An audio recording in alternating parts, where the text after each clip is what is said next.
Welcome to The Beat. I'm Ari Melbourne. Our top story is about this as markets shed trillions of dollars with more volatility today over the tariffs. And also these massive protests against Trump over the weekend, hundreds of thousands, the largest single day of coordinated action against Trump in this young second term. Wall Street trading and grassroots protests may seem like very different lanes. And yet they both reflect, when you think about it, the views of very large groups, both rejecting this Trump agenda, having seen it play out in reality across these 75 days or so. The $6 trillion market slide is a clear rejection of Trump's economic and tariff plans. The protests reflect opposition to a much wider set of policies, including maybe economics, but also clearly from listening and watching and covering these protests to immigration, to slashing government, to lawless acts. And public opinion shows many people oppose Trump's actions and governing approach in this rocky beginning of the second term. We're tracking all of these forms of opposition tonight. And I'm going to walk through with you right now the evidence, what we have, what we're seeing about how this could actually reshape this young presidency, how these lanes of very different groups of people all speaking, though, towards one direction, towards trying to combat what Trump is doing, to stop or change some of his actions, to see, can he really get away with this, like this, for this long? This could all catalyze even more powerful pushback. It's been, in that vein, another wild day on Wall Street to start the week. Trump on defense over the flagging trade war, which is hurting America more than it's helping America. There's no real disagreement about that fact. And there are concerns tonight the worst could still be yet to come. The tariff failure risking a full-blown recession. Markets have been extremely volatile all morning, plunging, surging, and then tumbling again. Asian and European markets are also reeling from the Trump tariff. Stocks in Hong Kong had their biggest one-day drop in nearly 3 decades. Trump's trade war wiping trillions of dollars in value from these markets. It's been extraordinary. It's been volatile. It's changing by the minute. Where will we go today? Right from the get-go, we're going down. We're off 1,090 points. The methodology that was used has been universally derided as being non-serious. Economic Armageddon. You're not feeling too good about anything, are you? The dumping of so many American stocks reflects what I mentioned, the combined views of many investors rejecting Trump's economic actions. Even some normally pro-Republican CEOs now warning this is the Trump recession, given his policies that are driving rising prices, inflation, and what could become massive job losses in America when companies lose this much value. The Trump slump is $6 trillion lost and counting just in the last week. It's hard to get your head around these numbers. Today, we saw wild volatility in some of the markets responding to both real evidence-based fears, seeing what's happening and how it could get worse, as well as all kinds of rumors, which had the stock sort of spiking briefly and falling again. But I'm going to walk through exactly what we know here after the closing bell. The value of the largest 500 companies is down over 10% in 3 trading days, volatile, and then closing today similar to Friday's drop, you can see there. The Dow down 10% across those 3 trading days. It fell another point today. Markets are not the entire economy, but these kind of massive swings, giant swings, you say, oh, we're going 4, 5, 6 trillion. You get up to 7 trillion. It doesn't fit in the box. We're well past a correction and we're into larger risks. These are the kind of swings that do drive the real economy. The experts say recession far more likely because of Trump's actions. That risk rising to 45%, according to the insider bank Goldman Sachs. Other estimates have it even higher, going more likely than not. And Trump is driving concerns to continue. He's warning of more tariffs on China to start the week, as many countries work on their own retaliation plans that will target the American consumer. Now, this rejection of Trump's policy is so broad, it's actually hard right now to find public defenders for what he's doing on Wall Street.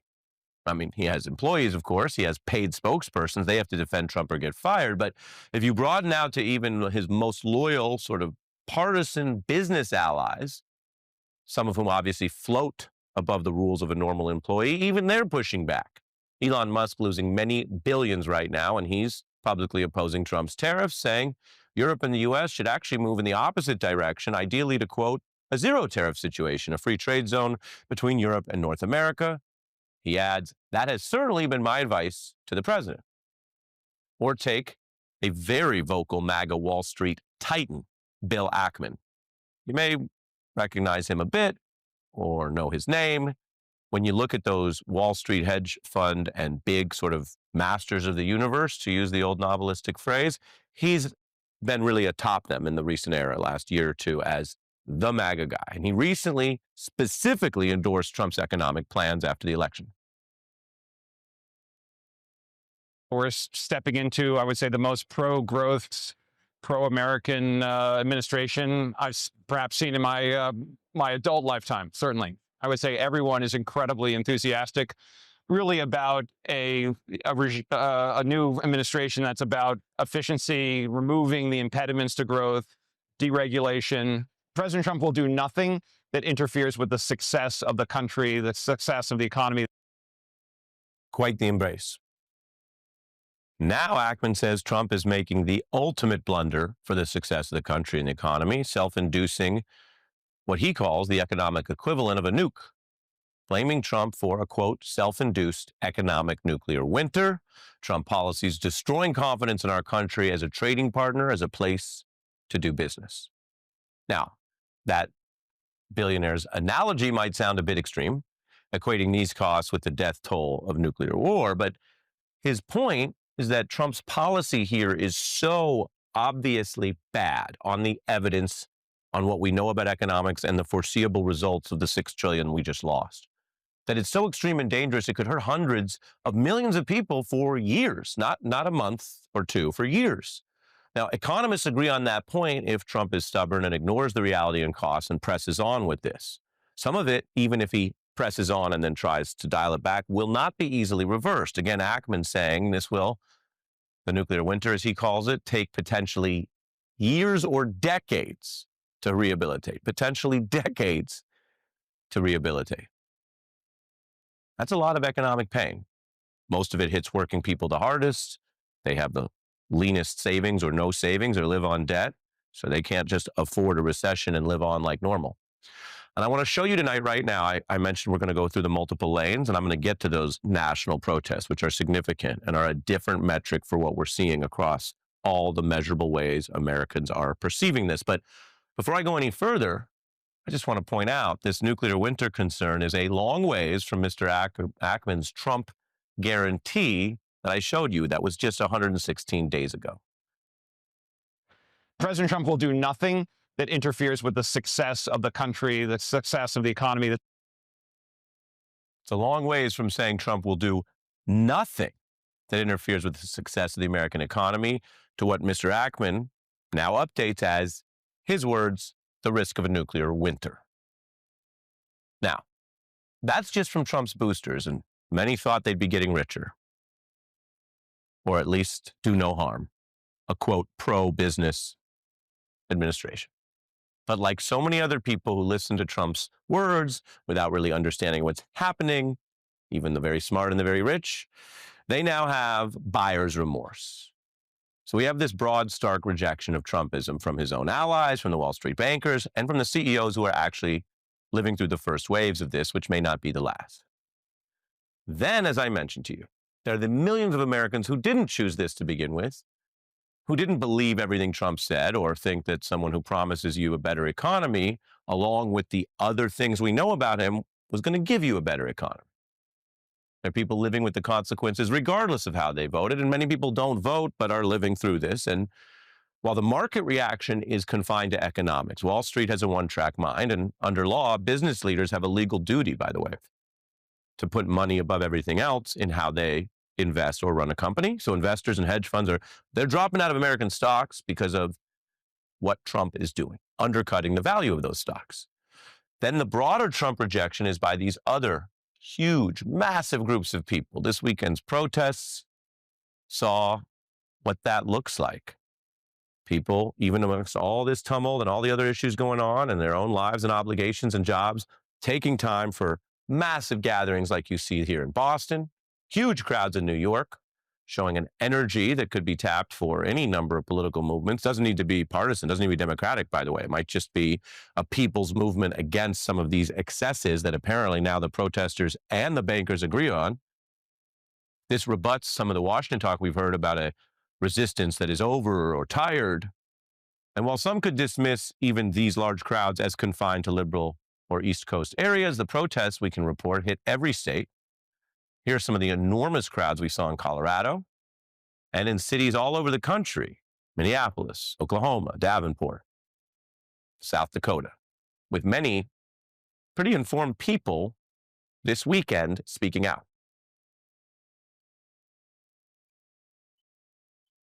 When they come for one of us, they come for all of us. I vote for Trump is not what I vote for. The Republican Party in this country has to get a backbone and stand up to get Trump. Trump got elected. All our savings are gone. He wants to step into our Social Security check and all these things is not nice.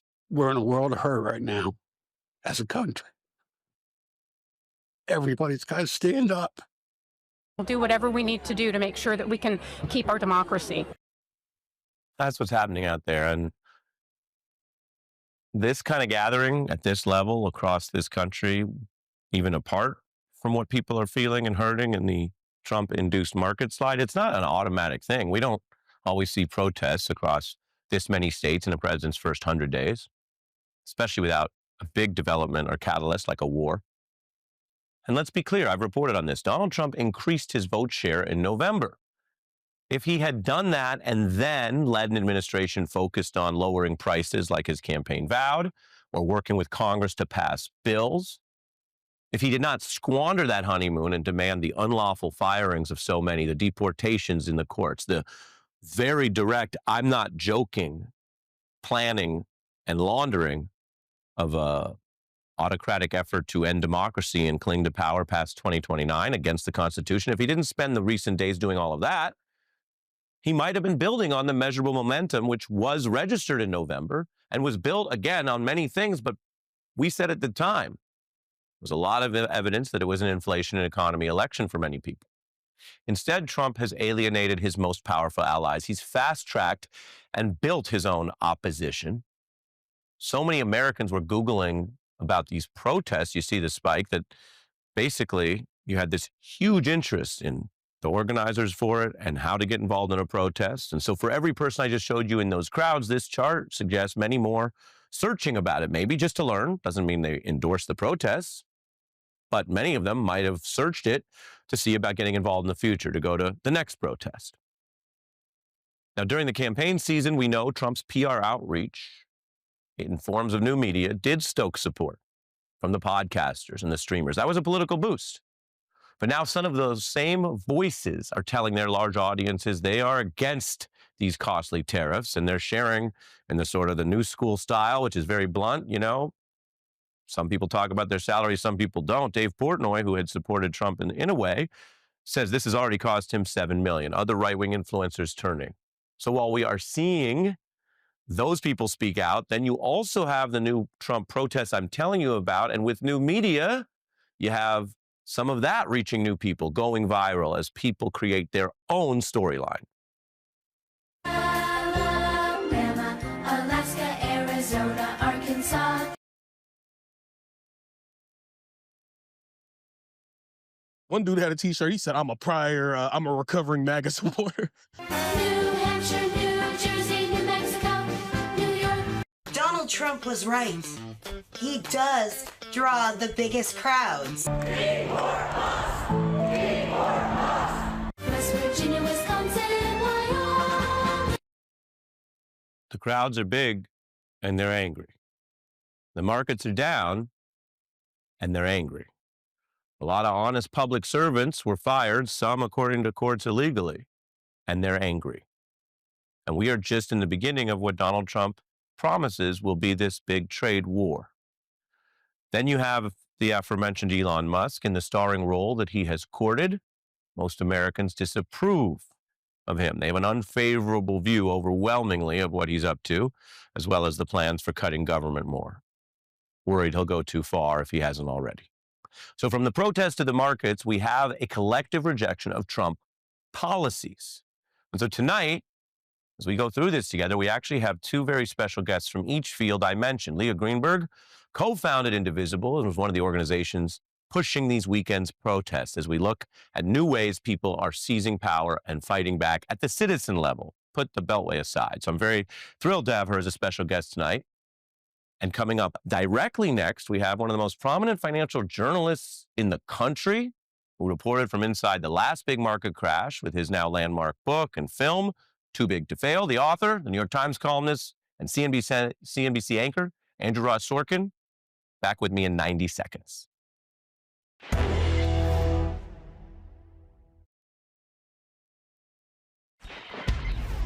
Trump's trade war wiping trillions of dollars in value from these markets. Economic Armageddon. You're not feeling too good about anything, are you? We're joined now by Andrew Ross Sorkin, co-host of CNBC's Squawk Box, New York Times columnist, co-creator of Billions, author of the aforementioned Too Big to Fail. Welcome back. Thank you for having me. I wish I wasn't here, but today's a day. I have questions for you, but when we have people who are experts and insiders, including how much you meticulously reported the other gigantic crash, let's start with, what do we, citizens who are not breathing finance every day, what do we need to know about why this is happening in plain English? Look, there is an attempt by this president to rewrite the rules of engagement for trade around the world for the last, frankly, century. That's what's happening here. And we, the United States, have been spectacular beneficiaries of globalism. It hasn't worked perfectly.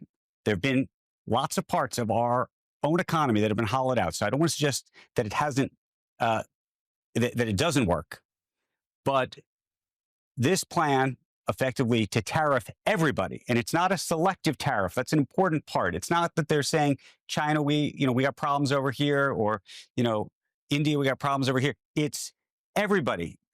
Whether we have what's called a trade surplus, which means that effectively we do more business, we export more stuff to them than they send to us, we still are going to tariff you.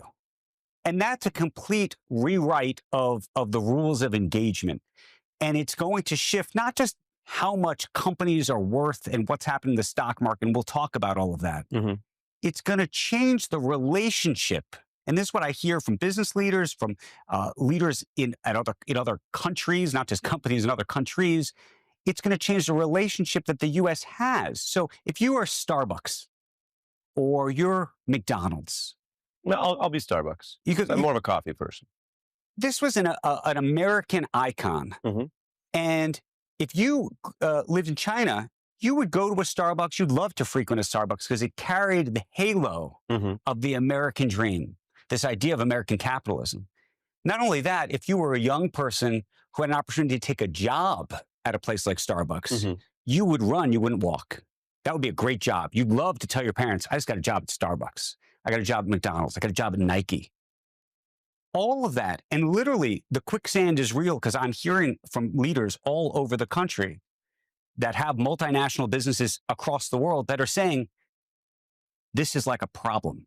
People don't necessarily want to work for us. They don't necessarily want to walk into our store. They would prefer to effectively work at or buy products from companies that are local to them.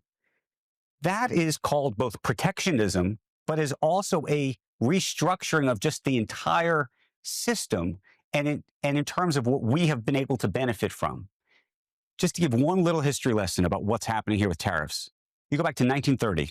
There were tariffs in 1930. It's called Smoot-Hawley, signed by Hoover. 12 months after Smoot-Hawley was approved, global trade around the world was down by 60%. 60%. So if history is a guide as to what happens, right, that's what we're talking about. Yeah, and you put that starkly. The president's side has said no pain, no gain. But the charts show no gain. So right now, it's not, I want to keep it simple. Yeah. It's not no pain, no gain. It's pain. It's pain. No gain. And so we have 100 days, very rough barometer. But in fairness to Trump, we can show you the first Trump is the light red. You've seen this. Biden and Obama there. Biden was held accountable for many things, including inflation, which was a problem.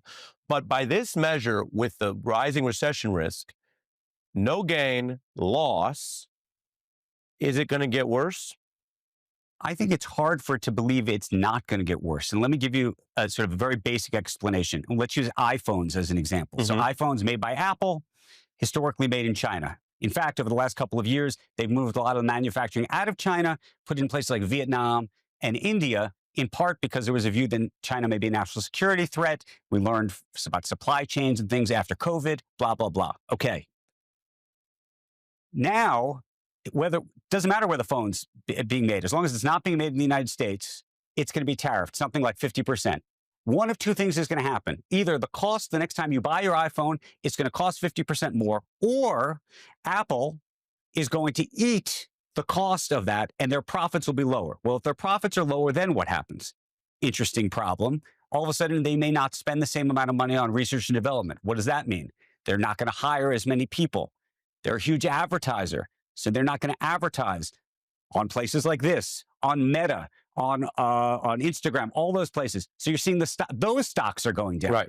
And so you can just see how the dominoes sort of fall. And the question is, what is the off-ramp? The president has said repeatedly he wants to bring manufacturing back to the United States. So from a negotiating standpoint, if that's the goal, if the goal is to bring all of this back, he can't make deals with other countries. Because the second you start making deals, people are going to say, okay, it's lower. Well, we're going to stay there. Well, and you're speaking to something that we've reported from the outset, which is some ideas are debatable and some ideas are just dumb. They're just bad ideas. I know very few people, very few people, I could probably count them on a hand, who think that this is a good idea. Yeah, and you said Starbucks earlier from a hiring and brand perspective. Totally. There's also the fact that mainland United States, our 48 contiguous states, don't grow a lot of coffee beans. It's not the right climate. There's not a world where you're going to tax the coffee countries for their import. Correct. Tariff or tax, whatever you want to call it, and then get coffee growing in the tropical environment of Massachusetts. It's not going to happen. Diamonds is an interesting one because, as you know, they're a very high value export, but they're only in certain places. Only in certain places. Put aside lab grown. The diamond mining boom is not coming to California or Texas, right? Because there ain't no diamonds. There's no diamonds. So, and I want to show you this is a 30-second breakdown, bite size. Okay. But you do this for a living. I thought The Economist did. They took this down and said, here's this problem that you were just alluding to on the Trump tariffs. Let's take a look. Trade deficits just don't measure what Trump thinks they do. Saying that America needs balanced trade with every individual country is crackers. Trump is levying an astonishing 37% reciprocal tariff on the small economy of Botswana, from which America buys about 4 times as much in goods as it sells. But what America buys from Botswana is mainly diamonds, because it has hardly any of its own.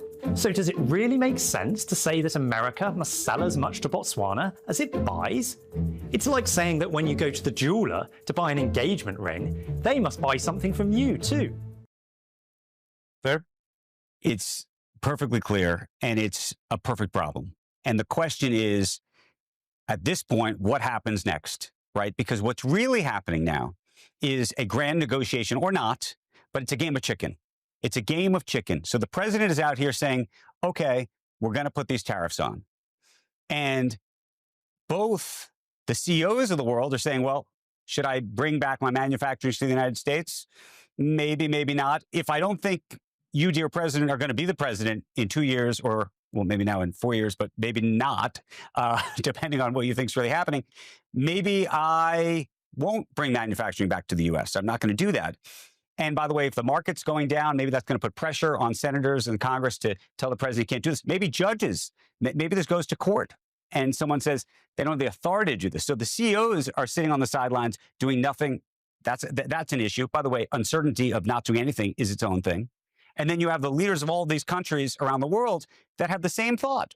Yeah. They're saying, do I make a deal with this president now? Should I wait for the stock market to crater even more? He's going to have less leverage over moving later if the market keeps going down. And Maybe the courts will come out. And so that's what is happening in this specific moment. So I have a satirical comment for you and then our final thought. Okay.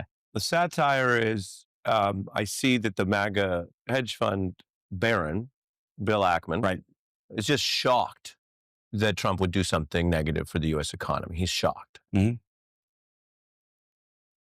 So I think he's not the only one who's shocked. I think there's a lot of them that are shocked. But He's genuinely shocked. I think that he is genuinely shocked. And I think there's a lot of people who are genuinely shocked. I think the sadder and scarier part is most of them are not willing to say it. Well, sure, but that's the country we're in right now, which we've covered with all the intimidation. But was he blinded by the light? I mean, these are smart people. We can all agree on that. They're fabulously wealthy, so they have less pressure on their decisions than many other hardworking people around the world. And they're always telling us, and I'm really asking, they're always telling us about the rational markets. Well, what was rational here to just be blind to Trump and what we've learned about Trump and then be shocked and react? We've talked about this a million times on this air, but meaning we've all talked about the great challenges that President Trump presents.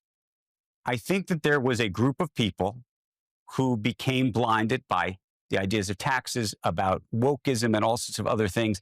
And one thing that I think is oftentimes missed, the investor class are professional optimists. That's what they are. That is the job. In fact, historically, the market goes up rather than down. You have to be a professional optimist. And so when I look at some of those people who made those decisions, I don't give them a pass, but I kind of say to myself, I understand. I wish I didn't, but I understand. Yes and no. I mean, running a hedge fund with a fiduciary duty is different than being a little league coach. And the optimism is still supposed to be within the duty you have to investors, stockholders, and the rest. Right. And that's a big question here. And you've covered structural and personal. I say structural is like how it works. And personal is the people in the last big crash, right? So that's that. All right. Well, we're running over on time. But the last thing is, since I have you here, you do what you do, I do what I do, right? Yep. I'm going to give you my case based on what I understand, but you and I probably have different expertises. So then you respond based on your expertise. Here's my understanding. Okay. I've covered this president for a while. Yep. And I've made it a point to talk to everyone in my reporting and have his team on and learn from that. He wants the headline of a win. Yep. Period. If he can get that, whether that takes 2 weeks or 2 months, or if he doesn't get it, a much longer time with all the damage we've reported tonight. But you have to remember, this is outside of finance. When he wanted the Biden-Ukraine investigation announcement, right, which led to a whole impeachment, he was shaking down Ukraine for the announcement. He never asked for an actual investigation. I could give you 10 more examples, and we have a very knowledgeable audience that knows these. Whether or not the world economy changes, which is what you referred to earlier, is underneath his headlines of getting big countries, maybe at the highest level, at a bilat, at a meeting, to say, oh, we changed XYZ, whether it involves economics or not, so he can say he got a win. I can't tell the future, but I can tell you in the past, that has been his lodestar, and I think will continue to be, meaning the off-ramp might not be a rewiring of the global economy, but him getting wins. And if he does it too late, the people we just quoted are going to say, well, the uncertainty and the cost is years in. It was a terrible bet for people, but that would be an off-ramp. Agree, disagree, or what do you see? Agree. Look, he cares about the rating point. He wants to be able to say he's number one. He wants to say that he won. The question is, what does winning look like? And one of the last pieces I'll leave you with is there are multiple things that are at odds with what he's suggesting he wants here. He wants manufacturing here. That's one idea. The other idea is he's going to raise an extraordinary amount of money through tariffs so that he can effectively lower as a tax effectively, right? Well, that's at odds, let's just suggest, with the idea of bringing manufacturing here. Yeah, so we're going to get the money over here. So what's the off-ramp? So there's one win is he could say he brought manufacturing back. The other win, he's got 3 ways to win. He thinks that the other win is he can go off and say that he got this big tariff amount. And the third win is that he can say that he negotiated his way with the Chinese or India or somebody else and got the rates down to zero. And announce something. On a lighter note, do we know yet? Yeah. Has this economic calamity, has it reached Sorkin book level? Will we see a book and then the later miniseries? Well, we don't know yet. You'll see the prequel to Too Big to Fail in the fall. I'm not asking about that. We'll have you on for it. That's called 1929. But it is. And a lot of people think, unfortunately, that is the tariff debacle, is it book level, or you don't know yet? Not yet. Not yet. Not yet. All right, there's the answer. Andrew Ross Sorkin, we leave smarter, we hope. Coming up, we have this clash over Trump's immigration moves. And as promised, this organizer instrumental this weekend when we return.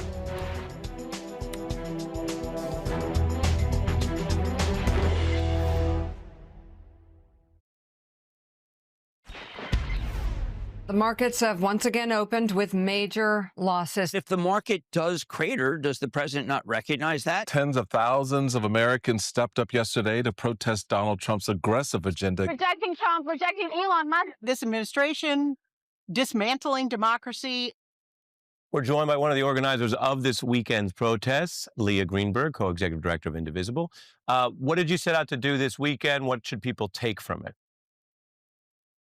Well, we set out to create a big tent to invite anybody who knows that something is wrong right now to come on in and stand with us as we push back against this corrupt administration, against Donald Trump and Elon Musk, the fact that they are out of control, they are drunk on power, they are wrecking the things and the services that we depend on to live good and dignified lives in this country. They're attacking our rights, and they're doing it all for their own personal power and wealth. And so we wanted to make sure that as many people as possible across the country who know that this is wrong, who know that we can be better, we're out, and we're out making their voices heard.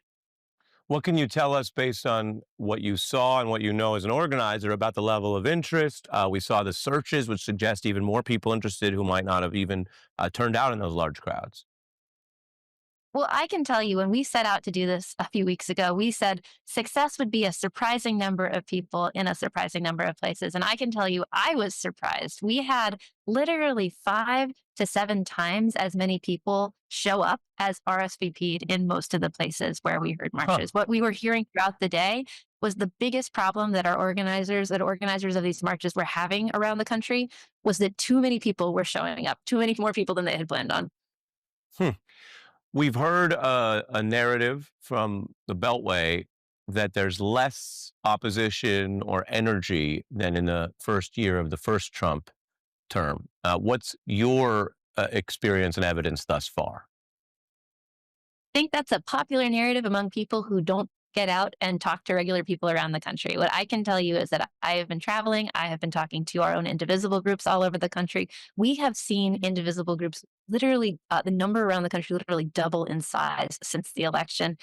We have seen enormous big groups gathering all over the country in swing states, in purple districts, in ruby red areas, in blue areas. There is a lot of passion. It is true that shortly after the election, people were sad. People were depressed. Of course they were, but they were also determined. And so I think what people mistook for quiet was actually people organizing, people finding community, people getting together and making plans. And that was what you saw culminate today or over the weekend in a big show. Really interesting. As you say, talking to people who are doing some of the work out in the country, bottom up. We appreciate it. Leah Greenberg. I'll tell folks coming up, the Supreme Court has weighed in on one aspect of this immigration clash. Maya Wiley here next.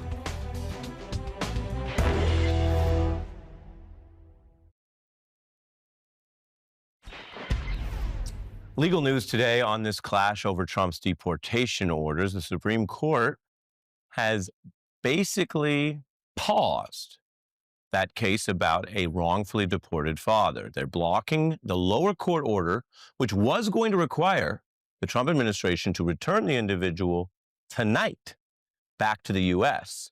So it's a procedural step, but it is a win for Trump's side. That does not resolve the final matter of this case. It just says that this individual does not have to be returned tonight.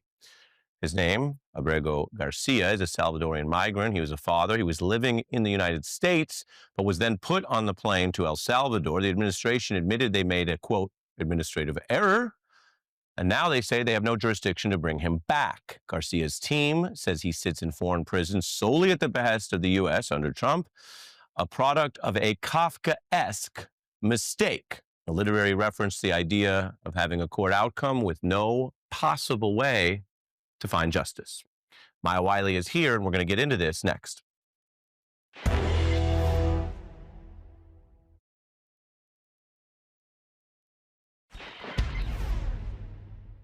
They have not handled this matter in good faith. It's ridiculous that they're taking this case up to the Supreme Court. This is one guy. They made a mistake. They need to set it right. Representatives for that detainee I mentioned were joined now by Maya Wiley, a former SDNY civil prosecutor and president of the Leadership Conference on Civil and Human Rights. Welcome. Thank you. We will get to the new Supreme Court ruling, which is sort of more procedural in nature about timing. But when you look at the core of this case, it has become something symbolic about the father, but as his own counsel says, they made a mistake. You could just bring him back. You don't need to fight it out off one person. Yeah, why are you taking it up to the Supreme Court when the administration itself has admitted it was a mistake? Now, they're saying it was a mistake not to deport him, but to deport him to El Salvador, because remember, this is a case in which he'd already had an order protecting him from being sent back to El Salvador because his life was in danger there. That's actually how our immigration laws are supposed to work. So he was here in this country with permission. So the fact that this is administration that has said, we want to use immigration, suggest that we're being invaded, use that quote unquote invasion to be able to essentially ignore some of the due process protections that even U.S. citizens or people here with permission get. By the way, everyone has some due process rights in this country. That's the way we work. But to say that we will not only want to avoid being able to pay attention to whether we're making a mistake in the first place, to avoid judges, to create these kinds of situations where we could have people sent to God knows where for who knows why, that we will even fight it when we've made a mistake is exactly what we should all be worried about as an American public. Because this doesn't have to do with your immigration policy. It has to do with the fact that you don't care whether you violate people's rights. And they have picked battles and leaned into them for all the different strategies we've heard about. But the what appears to be, or what judges are suggesting, is the illegal seizure of wartime powers when we're not at war is a huge deal because it could affect a lot of other things depending on how much they get away with it. This came up in the ACLU's both litigation and the discussion they had on 60 Minutes. Take a look.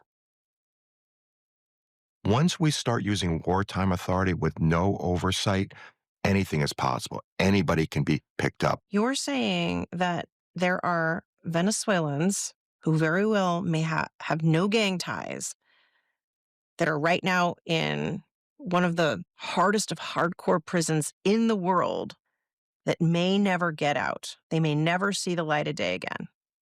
That's what I'm saying. And if they run out the clock with the court or basically get away with it, then that's a status quo. That's the reality. Justice delayed, justice denied. And we don't have any reason to think they wouldn't try this again in other areas, as he openly talks about clinging to power past 2029. Well, we've already seen it. And let me say, for full disclosure, leading the Leadership Conference on Civil and Human Rights, which is over 240 national organizations that includes the ACLU. But we as a coalition are extremely concerned about this because we fight for civil rights. We fight for constitutional protections. And we're already seeing this. I mean, Mahmoud Khalil from Columbia University arrested a legal permanent resident. A legal permanent resident. Very important words in our legal system and in terms of the rights that confirms. Swept up off the streets, a citizen who's a wife, a baby on the way, sent down to Louisiana from New York, and apparently and possibly not for any immigration reasons that have evidence behind them, but because of his free speech rights and a violation of them. But these are all part and parcel, right, of an administration that has said, by any means necessary, we will use what we see, not what the courts or the Constitution gives us, but what we see as our power as an executive to simply do what we want to whom we want. And yes, that may catch up people who have lawful rights that we are violating. Well, and we pressed former DHS chief under Trump, Chad Wolf, on Friday about this. He basically tried to argue that they aren't targeting speech, which is a way of admitting that that would be bad, illegal.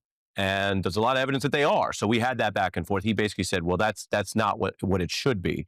And yet in the case of some of those protesters, it doesn't matter what one's view is on the Mideast war. You have the right in this country to speak on it without targeting. Before I let you go, the Supreme Court did side with Trump today in saying they don't have to meet this deadline and return the individual tonight. Your response? Well, our response is it's not over, right? I mean, it was a deadline. Obviously, the Supreme Court has said it's going to take up and look more closely at the arguments.